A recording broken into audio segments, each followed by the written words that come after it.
Hello student, आज मैं आप लोगों को स्वास्थ्य एवं रोग चैप्टर से वायु में उपस्थित जीवाणुओं द्वारा उत्पन्न होने वाले रोगों के बारे में बताऊंगी।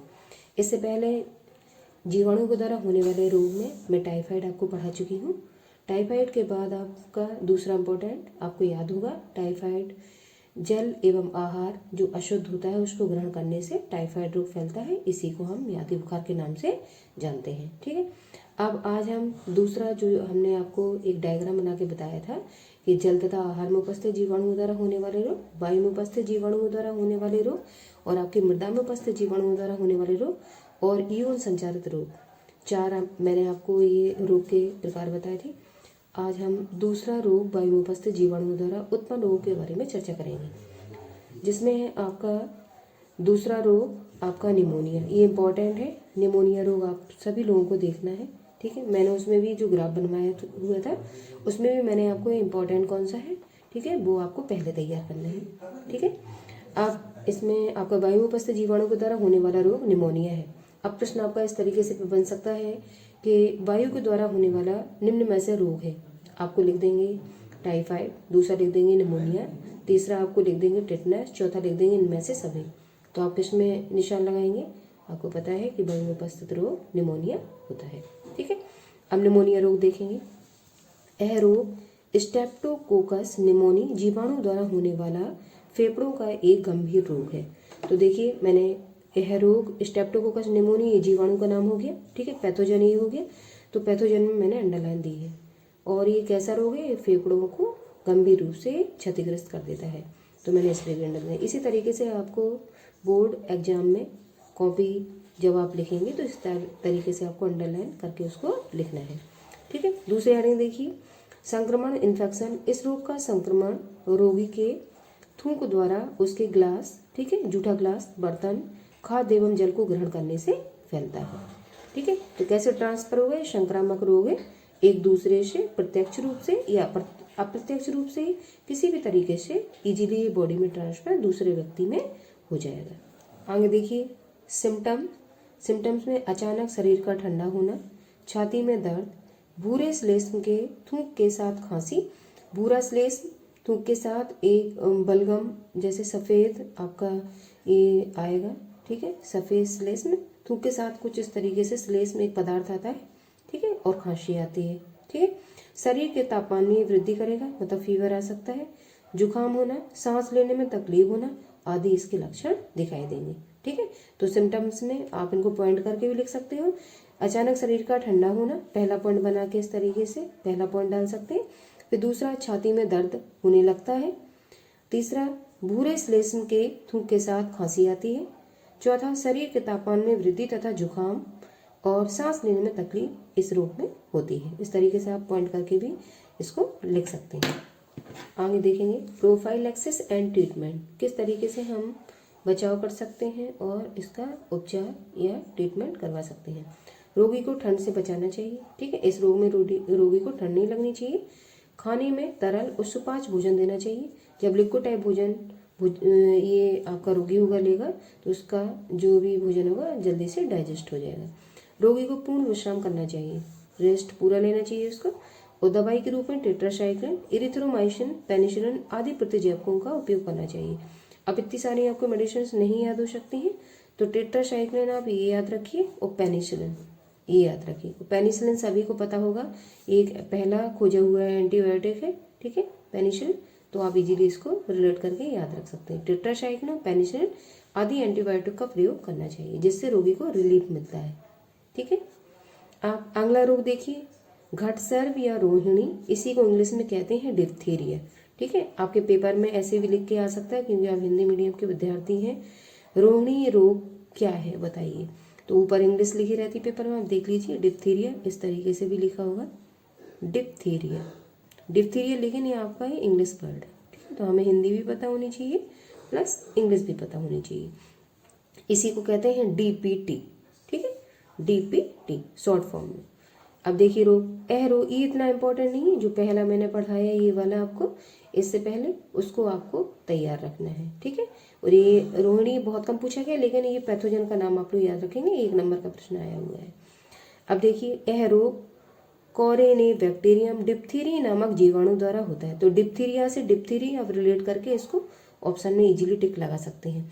डिप्थीरिया रोग में कौन वर्क करता है? कोरेनोबैक्टीरियम डिप्थीरिया जीवाणु का नाम है, जो पैथोजन है उसको हम याद रखेंगे, नामक जीवाणु द्वारा फैलता है। ठीक है, बस इतना ही ये इंपॉर्टेंट है। इसके आधार ये सब इतना लिखने के लिए अभी तक नहीं आया है। ठीक है, और डीपीटी ये आपकी ट्रिपल वैक्सीन होती है, ये 3 रोगों में ये वर्क करती है। कौन कौन से 3 रोगों में वर्क करती है? ये डिप्थीरिया में वर्क करेगी और टिटनेस में वर्क करेगी और कुकर खांसी में वर्क करेगी। अगर डीपीटी का टीका बच्चों को लगवा दिया जाए तो वो 3 रोगों से उनको प्रतिरोधक क्षमता उनकी विकसित हो जाती है और उनको 3 रोग इफेक्टेड नहीं करते हैं। वो 3 रोग डिप्थीरिया, टिटनेस और कुकर खांसी ये आपके हैं, इसलिए इसको ट्रिपल वैक्सीन के नाम से भी जाना जाता है। और आपसे प्रश्न भी पूछा गया है, ट्रिपल वैक्सीन डीपीटी में किन किन रोगों से हमें सुरक्षा मिलती है? तो 3 रोग हो गए, कौन कौन से? डिप्थीरिया, टिटनेस और काली खांसी। डीपी से आपको याद रहेगा डिप्थीरिया, देखो स्पेलिंग देखिए, डी और पी, डिप्थीरिया, और टी से आपको याद रहेगा टिटनेस और काली खांसी आप याद रख सकते हो। ठीक है, तो ये 3 रोगों में हमें प्रोटेक्शन देती है। आगे देखिए, अब इन्फेक्शन में हम देखेंगे यह रोग संक्रमित व्यक्ति के खांसने व छींकने से वायु द्वारा फैलता है। फिर प्रोफाइलैक्सिस एंड ट्रीटमेंट में रोगी को अलग कमरे में रखना चाहिए। ठीक है, ये तो आपको जितने भी रोग हैं सब में ये एक चीज़ तो कॉमन रखनी है कि रोगी को कमरे में अलग रखना चाहिए और उसे बराबर रेस्ट देना चाहिए और उसकी व्यक्तिगत सफाई रखनी चाहिए। तरल सुपाच्य उसको देना चाहिए खाने में। ये 4 पॉइंट तो आप प्रत्येक रोग में इजीली लिख सकते हैं। अब देखिए, रोगी को अलग कमरे में रखना चाहिए, देखो वही पॉइंट है, तथा एंटी सीरम का इंजेक्शन लगवाना चाहिए, इसको अंडरलाइन दे देंगे, तथा एंटी सीरम का इंजेक्शन लगवाना चाहिए। बच्चों को डीपीटी का टीका लगवाना चाहिए जो इन्हें डिप्थीरिया, टिटनेस तथा कुकर खांसी सुरक्षा देता है। ये मैं आपको पहले ही बता चुकी हूँ, तो इस लाइन को आप लोग अंडरलाइन कर लेंगे। डीपीटी के टीके में क्या क्या रोग हमें सुरक्षित कर देते हैं, इनके रोगों से सुरक्षा मिल जाती है। डिप्थीरिया पहला, फिर टिटनेस और फिर तीसरा आपका कुकर खांसी। ठीक है, 3 रोगों में, इसलिए इसको ट्रिपल वैक्सीन के नाम से भी जाना जाता है इस टीके को।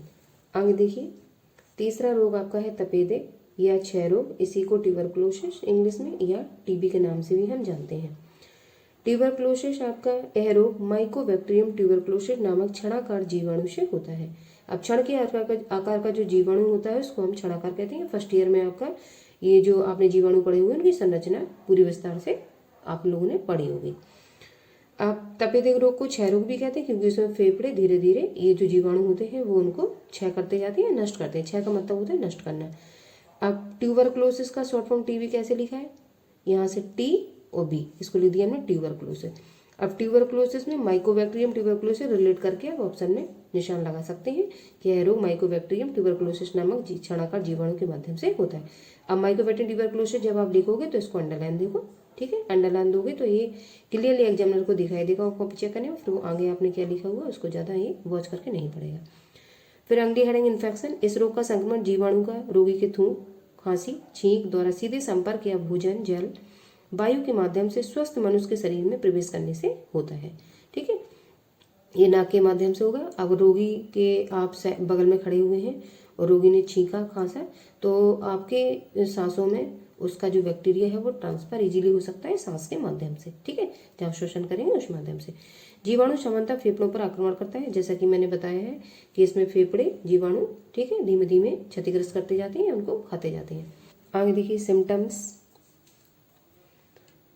क्षय रोग से ग्रस्त रोगी शारीरिक रूप से कमजोर हो जाता है, वजन में कमी आ जाती है, ज्वर आता है, फीवर, खांसी होती है, रुधिरयुक्त बलगम, ठीक है, जब थूकेगा वो तो उसके थूकने में ब्लड भी निकलेगा, सीने में दर्द होता है, आदि इस रोग के लक्षण हैं। आगे देखिए प्रोफाइलैक्सिस एंड ट्रीटमेंट। इसमें रोगी के संपर्क से बचना चाहिए, ठीक है, डायरेक्ट संपर्क में नहीं आना चाहिए। रोगी के लिए पौष्टिक आहार की व्यवस्था होनी चाहिए। तीसरा, बच्चों को BCG का टीका अवश्य लगवाना चाहिए। देखो ये इंपॉर्टेंट है इसलिए मैंने इसको अंडरलाइन दी।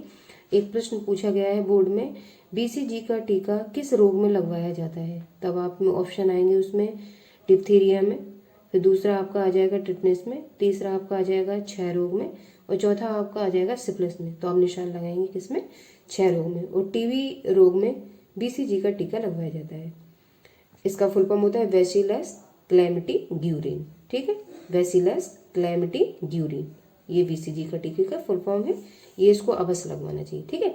और डीपीटी का टीका मैंने पीछे बताया है, डिप्थीरिया, और ये आपकी काली खांसी, ठीक है, और टिटनेस, ये ट्रिपल वैक्सीन के नाम से जानी जाती है और 3 रोगों में सुरक्षा प्रदान करती है। और बीसीजी का टीका आपका किस रोग में, ये 6 रोग में सुरक्षा प्रदान करता है।